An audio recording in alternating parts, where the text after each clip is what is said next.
Assalamualaikum warahmatullahi wabarakatuh. Halo guys, kembali lagi bersama saya Bobby Herir dan kita akan kembali komentari Luis Prasetyo. Maaf ya guys, ini video ini jadi 4 bagian gitu kan, 4 part gitu. Karena memang saya ada mengalami kendala sedikit ya. Saya harus saya harus menjaga orang tua saya di rumah sakit. Jadi ini baru pulang nih guys. Jadi kita gas lagi, kita bikin konten lagi gitu kan. Nah, karena demi dakwah juga gitu kan, demi mengkonten orang-orang yang gak paham tentang apa yang mereka sampaikan gitu. Contohnya seperti Luis ini gitu kan. Kita akan sambung lagi guys di part 4 ini untuk bahas si Luis ini guys. Menerima upahnya. Mereka yang meninggalkan dan mau ikut Yesus, maka dia akan mati dibalik sama Pak Mumek. Dan memang ini adalah ciri-ciri penyesat yang kita sendiri tidak boleh mempercayainya. Nih, dia ngomong-ngomong penyesat nih ya. Yesus berkata di Alkitab ya, waspadalah terhadap para penyesat. Jadi penyesat itu guys ya, siapa penyesat itu? Nah, Luis harus tahu nih ya. Penyesat itu adalah mereka yang tidak mengaku Yesus telah datang sebagai manusia. Itu kalimatnya ya. Penyesat adalah mereka yang tidak mengaku bahwa Yesus telah datang sebagai manusia. Nah, artinya kalau mereka tidak mengaku Yesus datang sebagai manusia, berarti mereka mengaku sebagai apa dong? Tentu sebagai Tuhan. Nah, berarti kalau dikatakan penyesat itu adalah mereka yang tidak mengaku Yesus telah datang sebagai manusia, artinya adalah mereka mengaku Yesus sebagai Tuhan gitu kan? Lukas dan kan. Jadi siapa penyesat itu ya orang-orang ini, yaitu Luis Prasetyo. Karena dia tidak mengaku Yesus telah datang sebagai manusia. Dia malah mengaku Yesus datang ya sebagai Tuhan guys. Padahal Yesus itu adalah sebagai manusia. Dia adalah manusia bukan Tuhan gitu loh. Nah, itu poinnya. Jadi siapa saja yang mengaku bahwa Yesus telah datang sebagai Tuhan ya dan bukan sebagai manusia, maka dia adalah si penyesat, termasuk Luis Prasetyo ini guys. Nah, mempercayainya. Dan bahaya sekali kalau sudah kayak gitu, dipleset-plesetin ayatnya. Selain itu yang ketiga, Pak Momek sendiri dia mengatakan bahwa ketika dia sudah saat ini di Islam, dia memperoleh jaminan keselamatan. Dia nggak mau ke Kristen, takut jaminan keselamatannya hilang begitu. Nah, ini ayat-ayat yang diputar balik oleh Bapak ini melalui Bible. Padahal dalam Alkitab sendiri dikatakan bagaimana. Bentar ya. Jaminan keselamatan ya, ingat ya. Kalau kita mengaca pada apa yang Yesus katakan ya, siapa ya? Demikianlah mereka mengenal Engkau satu-satunya yang benar dan mengenal Yesus Kristus yang telah Kau utus gitu. Jadi itu dan keselamatan itu adalah mengenal bahwa Engkau kata Yesus. Berarti kalau dia ngomong Engkau berarti bukan aku. Karena dia posisinya sebagai aku. Karena kalau saya ngomong ya, demikianlah mereka mengenal Engkau, berarti bukan saya dong. Engkau adalah sesuatu di luar dia. Jadi kalau Yesus bilang demikianlah mereka mengenal Engkau, berarti Yesus sedang ngomong sesuatu di luar dirinya. Ya, siapa engkau tuh? Yaitu satu-satunya hal yang benar. Berarti Allah yang lain itu salah, guys. Jadi Allah Yesus salah, Allah Roh Kudus juga salah. Karena Allah engkau itu yaitu Allah Bapa itu satu yang benar, gitu kan? Gak ada hal lain yang benar, gak ada. Allah Yesus gak benar, karena memang tidak ada Allah Yesus itu kan. Tidak juga Allah Roh Kudus, guys. Nah, dan mengenal Yesus yang telah engkau utus. Jadi posisi Yesus adalah utusan Allah tadi, gitu. Jadi Yesus cuma utusan, guys. Nah, itu jalan keselamatan. Tapi mereka tidak. Utusan mereka Tuhan kan gitu kan. Padahal Yesus katakan utusan ini adalah yang dia utus atau engkau utus gitu. Ya kan? Bukan mutus diri sendiri, enggak. Yesus enggak pernah mutus dirinya sendiri gitu kan. Allah enggak pernah mutus diri sendiri. Jadi Allah tuh mutus Yesus. Yesus utusan Allah gitu kan. Itu ada sesuatu yang harus dipahami. Objeknya ya. Jadi Allah mengutus Yesus. Berarti Allah subjek, Yesus objek. Nah, kalau dibalik ya, Yesus diutus Allah gitu kan. Nah, tetap di sini adalah subjeknya Allah gitu kan, objeknya Yesus. Jadi itu karena ada kata kerja ketiga yaitu diutus gitu guys. Jadi tetap aja Yesus adalah objek karena dia adalah utusan guys, bukan yang mengutus gitu loh. Keselamatan tuh pasti, bukan mudah-mudahan, pasti dimatrai oleh Roh Kudus. 10 juta tetap itu sebagai muslim. ya 10 juta itu menurut saya terlalu sedikit. Kalau misalnya Tuan Guru ditawari 100 juta gitu, mau kembali ke Kristen? Tidak mau. Karena 100 juta itu tidak sebanding dengan keselamatan yang Allah SWT berikan atau janjikan kepada kita. Kalau 10 miliar Tuan Guru, masih ada sebanding. Ya, kalimatnya adalah janjikan. Jadi Allah tuh menjanjikan bagi kita keselamatan, janji, ya. Semua tergantung Allah lagi, tergantung rahmannya. Kalau lulus kan beda, pasti gitu kan.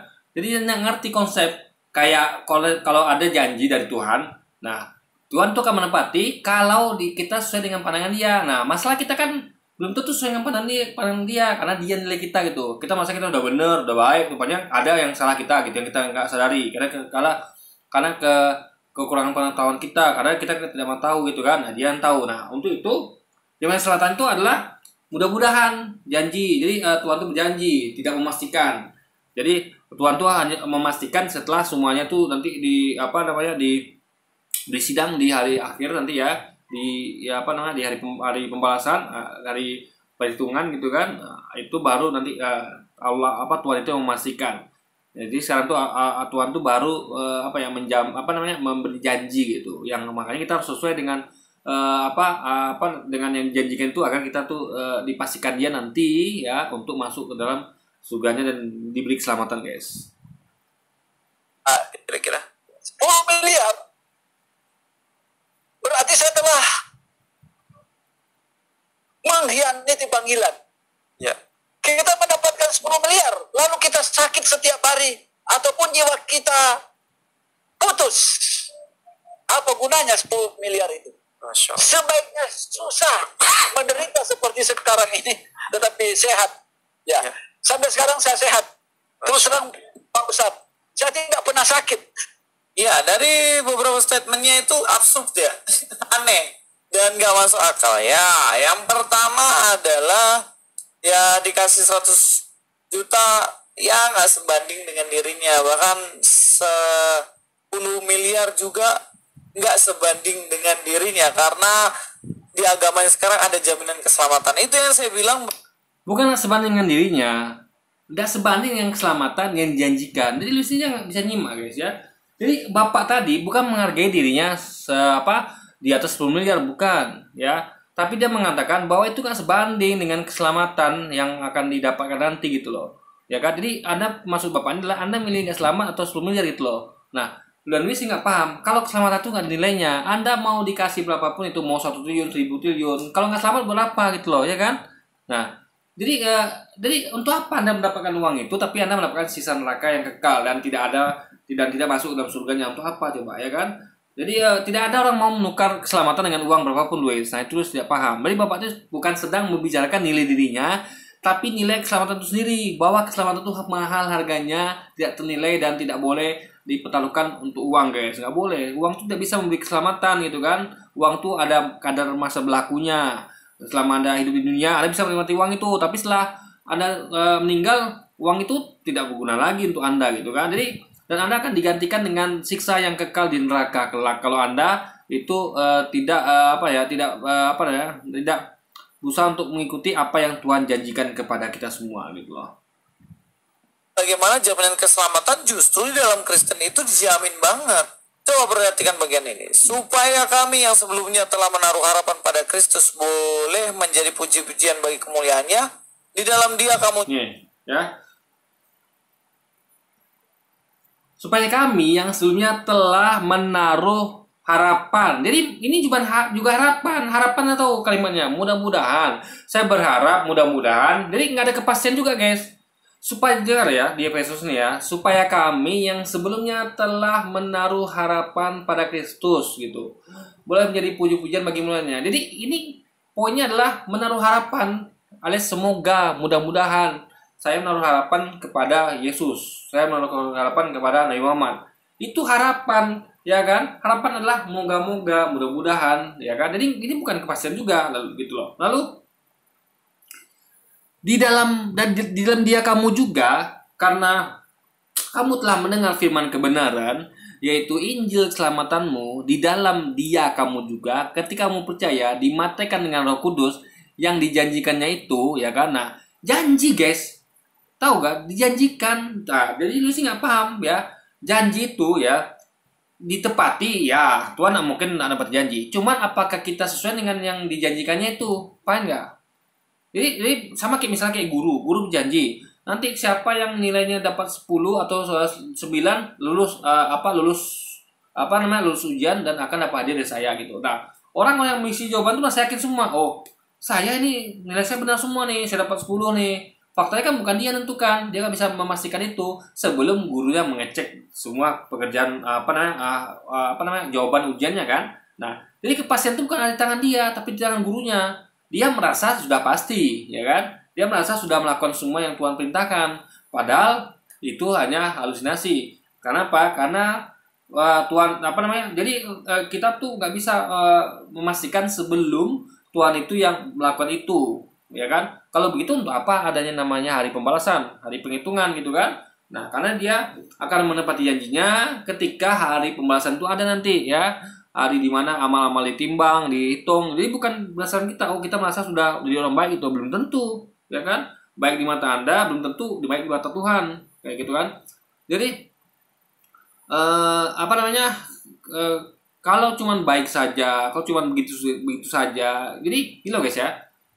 Kalau dalam Islam itu butuh namanya iman dan takwa. Nggak cukup hanya iman saja. Iman akan membawa Anda gitu kekal di surga, tapi Anda akan masuk neraka dulu gitu. Jadi butuh iman dan takwa. Jadi butuh dulunya percaya dan baik. Dan jadi kriteria banyak guys. Jadi cukup bukan cuma iman, percaya tapi juga baik. Nah, pada poin itu ya dibutuhkan banyak sekali parameter untuk memastikan kita Islam apa tidak. Jadi Anda bayangkan ya, yang nggak serumit itu saja, contoh kayak mengerjakan soal ujian, itu kita nggak bisa memastikan, yang bisa memastikan guru. Ya Anda nggak bisa ini nih. Saya dengar guru berjanji nih, kalau saya dapat nilai 10, saya akan lulus ujian, naik kelas dan dapat hadiah misalnya sepeda motor gitu kan. Lalu Anda dengan pede jawab itu kan. Anda merasa betul nih, saya nggak mungkin salah nih semuanya gitu kan.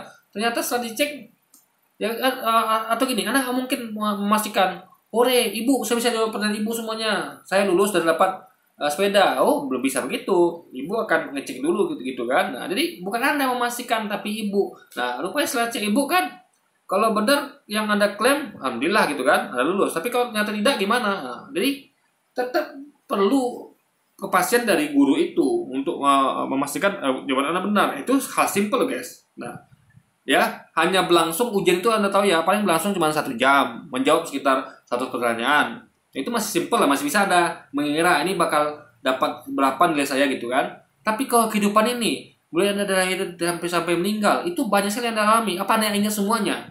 Ya, apa Anda bisa menjawab semua soal itu, ya kan? Dari berapa dosa yang Anda kerjakan mulai dari lahir hingga Anda meninggal gitu kan?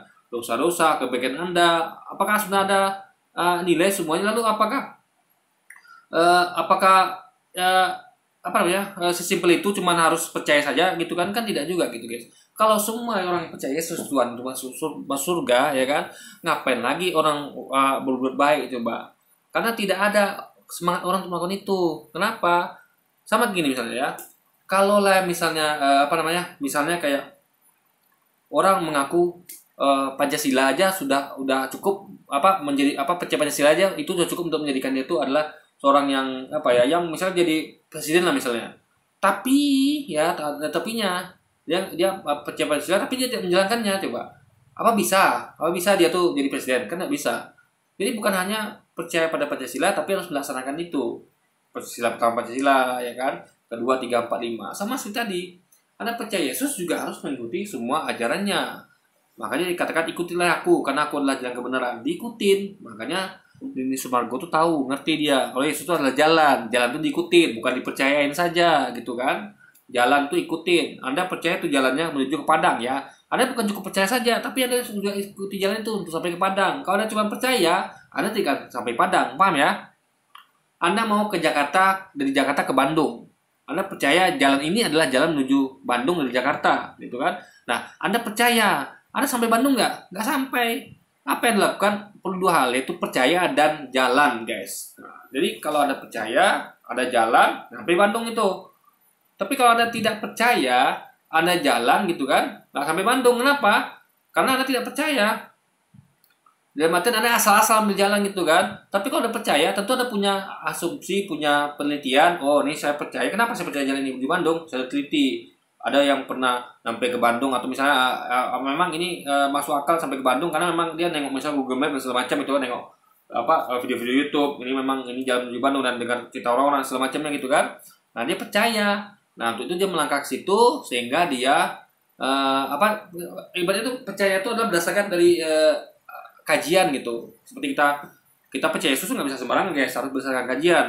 Karena kalau tidak sama kayak orang yang mengikuti suatu jalan gitu kan.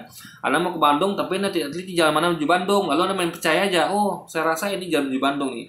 Anda tidak kaji jalan itu ya kan, Anda main percaya aja gitu kan, percaya buta. Akhirnya karena Anda percaya buta, Anda juga melangkah ke jalan itu, rupanya nggak sampai Bandung gitu kan. Karena Anda asal-asalan dalam meneliti jalan gitu kan, mengambil jalan. Tapi kalau Anda percaya benar, Anda percaya ini jalan menuju Bandung, karena Anda sudah teliti. Ada dari orang-orang, dari video-video segala macam gitu, ada data gitu kan. Nah, Anda percaya benar itu, lalu Anda melangkah menyusuri jalan itu, akhirnya sampai Bandung. Jadi sama seperti itu guys. Kalau Anda percaya kepada Yesus ya, dan Anda tuh harus meneliti dulu, benar nggak Yesus nih dengan yang kita percayai gitu kan.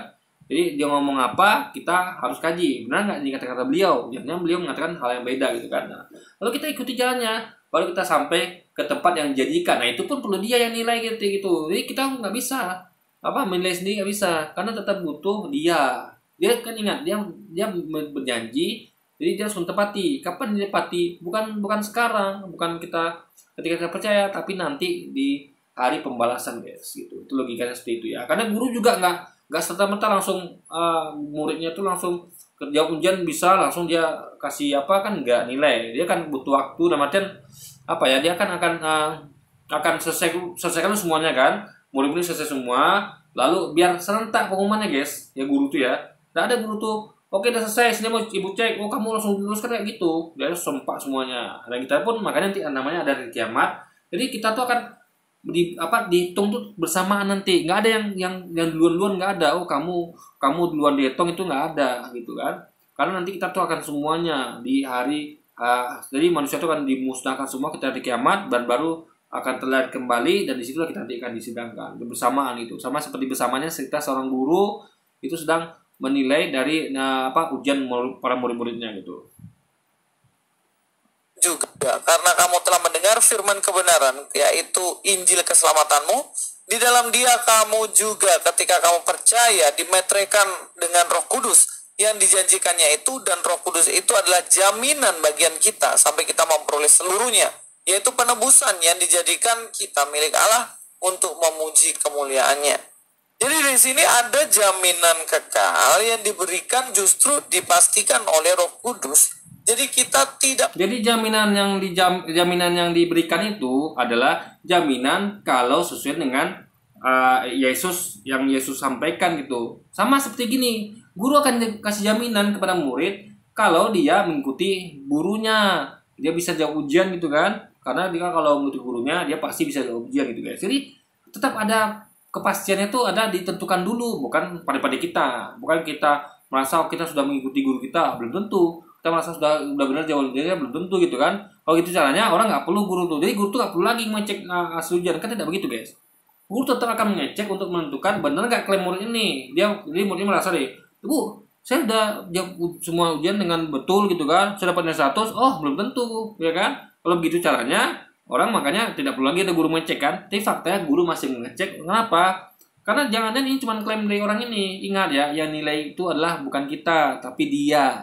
Dia yang memberi jaminan itu, dia yang mau menilai. Jadi Anda mengklaim, belum tentu klaim Anda sama dengan dia gitu loh, ya kan? Orang bisa aja mengklaim-klaim kan.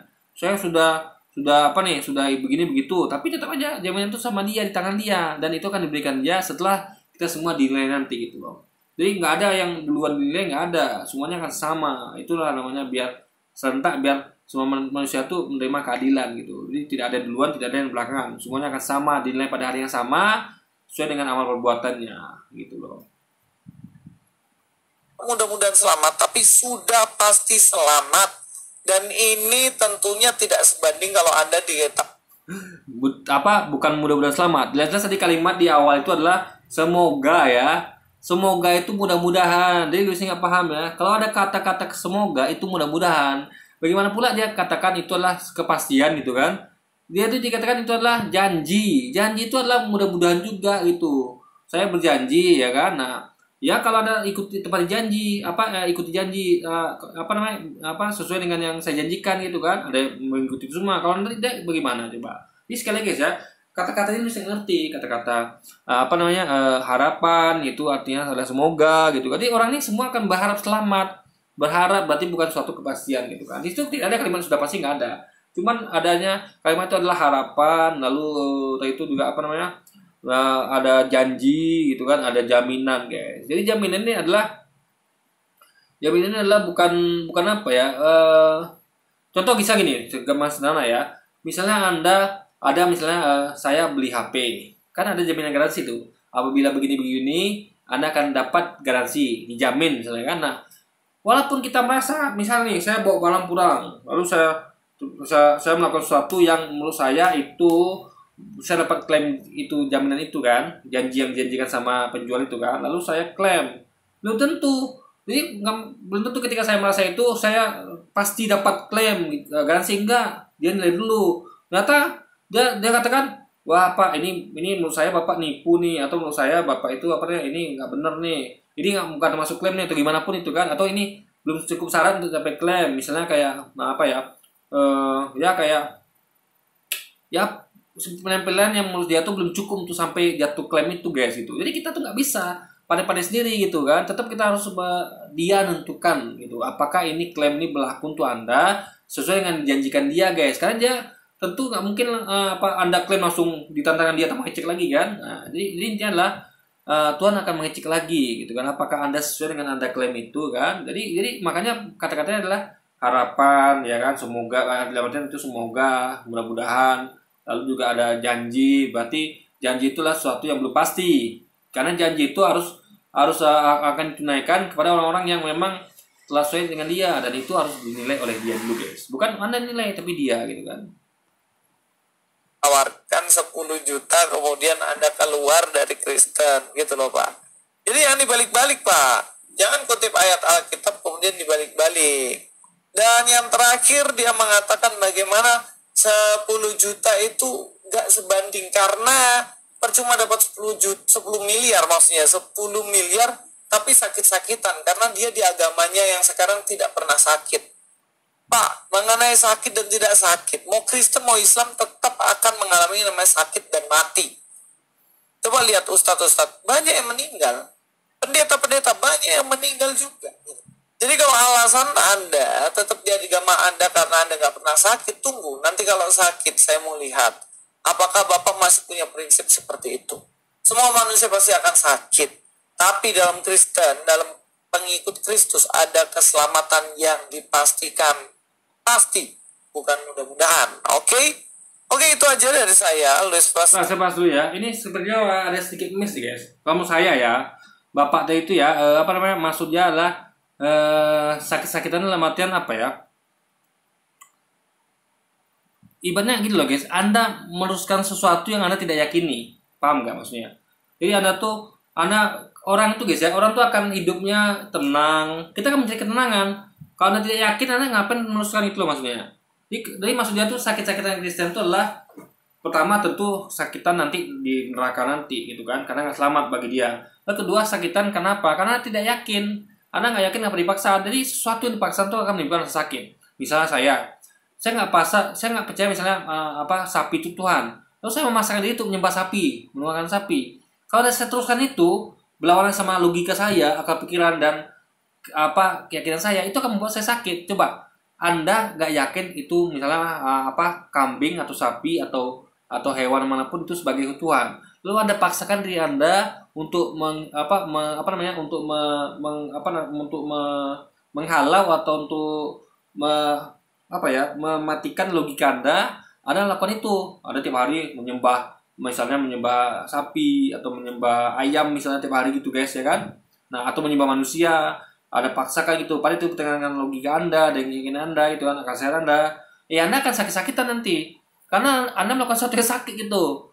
Melakukan sesuatu yang tidak Anda percayai. Makanya maksud dia ketika masuk Islam dia itu sehat. Kenapa? Karena kalau dia masuk Kristen, kalau dia tidak percaya, itu kan menimbulkan penyakit gitu loh. Ibaratnya dia akan menjadi orang yang munafik. Kenapa? Dia nggak percaya kok dituskan dia gitu loh. Makanya jadi bicara bukan pada poin sakit-sakitan seperti itu. Sakit-sakitan di Islam tuh sehat mulu, enggak. Di Kristen sakit-sakit mulu enggak, tapi potensi dia akan sakit di kesehatan lebih besar. Kenapa? Karena dia melakukan sesuatu yang tidak diyakini, melakukan sesuatu yang ya, dia tuh yang dipaksakan gitu, yang bertentangan dengan logika dia, akal sehat dia, nurani dia gitu. Sehingga orang yang sehat tuh akan mengerjakan apa yang diyakini. Jadi nggak ada orang yang dipaksa tuh akan sehat, nggak ada guys. Pasti akan merasakan sakit gitu kan. Karena apalagi kalau dipaksa yang melakukan sesuatu yang bertentangan dengan logika dan apa yang diyakini dia gitu loh. Maksudnya gitu ya. Oke. Jadi yang itu yang Luis tidak pahami gitu kan. Bukan masalah kalau di Islam tuh sakit terus, sehat terus, bisa sakit terus enggak. Tapi pada poin Anda akan sakit kalau Anda tuh meyakini sesuatu yang tidak Anda yakini dan mau melakukan hal-hal yang seperti yang di dalam Kristen tapi dia nggak percaya. Makanya guys ya, kenapa banyak orang yang misalnya kayak pertama-tama kan dari sebelum masuk kan ateis dulu, dia masuk ke gereja. Kenapa? Dia merasa kayaknya nggak yakin dengan apa itu gereja ini, kok nyanyi ya, Yesus nggak pernah ngajarkan itu, kok nggak sunat ya, kok nggak tutup aurat ya gitu-gitu kan, kok tidak berwudu gitu kan, dan hal lainnya. Dia merasa nggak yakin. Nah udah deh, daripada saya sakit mikir ini gitu kan, daripada saya bukan sakit mikir ya, maksudnya daripada saya sakit melakukan sesuatu yang tidak sesuai dengan logika saya, ya sudah, mereka mulai malas ke gereja gitu kan.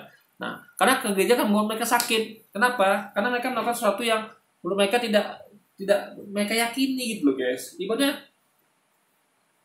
ya itu intinya seperti itu gitu loh. Kita tuh akan sehat kalau kita tuh melakukan apa yang kita yakini. Contoh ke saya ya, saya kenapa insya Allah jangan sakit ya, karena saya melakukan apa yang saya yakini gitu. Saya yakinnya begini ya saya jalankan, meskipun belum ada hasilnya ya, belum ada hasilnya. Contoh saya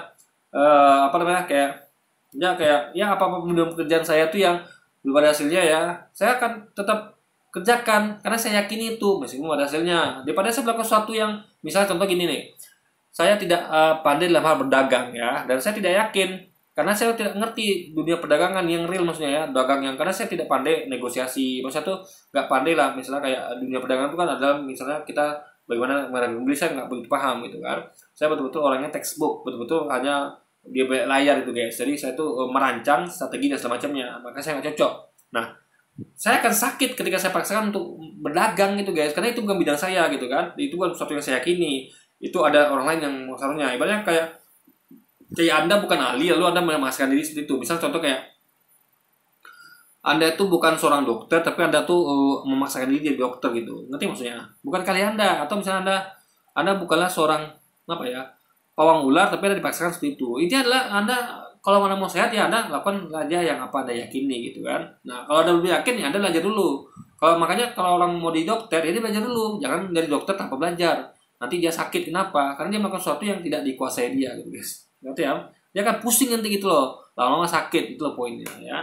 Karena untuk mengerjakan sesuatu tuh ya, melakukan sesuatu tuh butuh kepercayaan dari kita, keyakinan ya, dan ilmu guys. Jadi nggak salah-salah. Jadi kita tuh yakin melaksanakannya gitu kan. Sehingga mental kita kan sehat. Karena kita tidak melakukan itu gitu loh. Tidak ada perang batin. Ini benar nggak kita lakukan itu gitu kan. Nah, makanya ketika ada orang-orang yang dia tuh ragu, ini kita lakukan ini baik apa tidak, dia kan lama sakit dia karena dia tuh bingung sendiri gitu guys. Tapi orang-orang yang ngerti dunia hidupnya, dia insya Allah tidak sakit. Kenapa? Dia akan berjalan pada rencana yang dia terapkan ya, akan berjalan pada rel yang diyakini ya, dan dia akan senang dengan itu gitu, karena dia memang yakin dan dia tidak merasa terpaksa untuk melakukannya.